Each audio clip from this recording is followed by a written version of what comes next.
Okay, everybody, here we are now with an Athearn Genesis.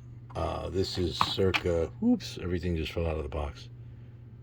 2008. So this is a 2008. Hey, this has been in the box a long time. The other one was 2007.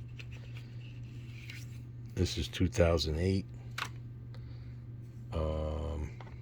Okay, so 2018, 10. Wow, it's 15 years in the box.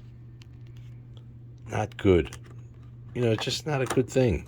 Trained to sit there and all this engineering went into this wonderful toy. Oh, no way I'm getting this out with one hand. It is tight. Really pretty. No question that Athearn's doing a great job. I love the blue trucks. Usually all trucks are black. These are blue. So, not that they're all... I mean, the other one that we just were watching was silver.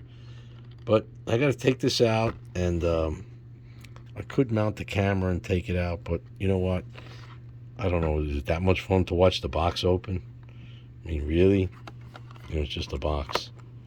You can't do it with one hand, though. It is just not going to happen. So, I'll be right back and take it out.